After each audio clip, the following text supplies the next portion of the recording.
Assalamualaikum warahmatullahi ta'ala wabarakatuh. Alhamdulillahi rabbil alamin. Wassalatu wassalamu ala asyrafil anbiya'i wal mursalin wa ala alihi wa sahbihi rasulillahi ajma'in. Allahumma salli ala sayyidina Muhammad wa ala ali sayyidina Muhammad.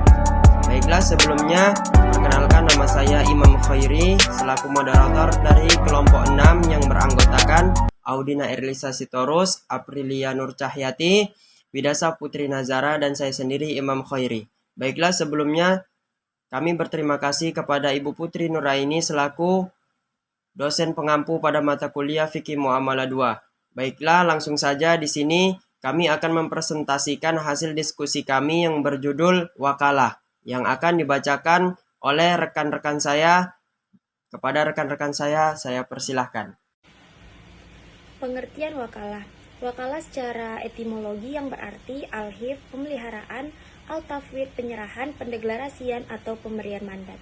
Secara terminologi, wakalah adalah memberi kewenangan atau kuasa kepada pihak lain tentang apa yang harus dilakukan dan ia atau penerima kuasa secara syar'i menjadi pengganti pemberi kuasa selama batas waktu yang telah ditentukan.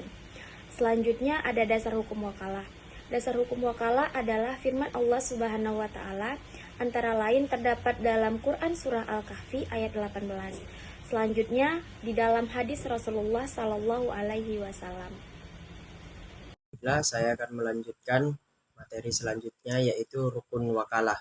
Adapun rukun-rukun wakalah yang pertama yaitu orang yang memberi kuasa atau al-muwakil, yang kedua orang yang diberi kuasa atau al-wakil, yang ketiga perkara atau hal yang dikuasakan atau al-taukil, dan yang terakhir pernyataan kesepakatan atau ijab dan kabul. Baiklah, materi selanjutnya yaitu syarat wakalah. Ada 4 bagian. Yang pertama syarat-syarat muwakil atau yang mewakilkan, yang kedua syarat-syarat wakil atau yang mewakili, yang ketiga perkara yang diwakilkan atau objek wakal, dan yang terakhir pernyataan kesepakatan.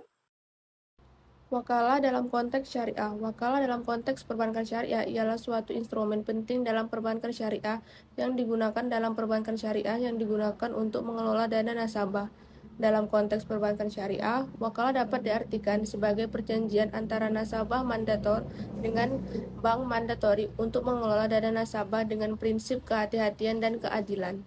Wakalah dalam konteks konvensional. Wakalah adalah sebuah istilah dalam hukum Islam yang mengacu pada suatu perjanjian atau kontrak di mana seorang pemberi wakalah memberikan kuasa atau wewenang kepada seorang penerima wakalah untuk melakukan tindakan atau transaksi atas namanya. Dalam konteks konvensional atau non-Islam, istilah ini dapat merujuk pada perjanjian di mana seorang memberi kekuasaan atau wewenang kepada orang lain untuk melakukan tindakan atau transaksi atas namanya. Baiklah, sekian presentasi dari kami. Apabila ada kekurangan atau kesalahan, itu datangnya dari kami dan kami meminta maaf. Dan apabila ada kebenaran, itu datangnya dari Allah Subhanahu wa ta'ala. Baiklah, burung kutilang, burung cendrawasih. Cukup sekian dan terima kasih. Wabillahi taufik wal hidayah. Wassalamualaikum warahmatullahi wabarakatuh.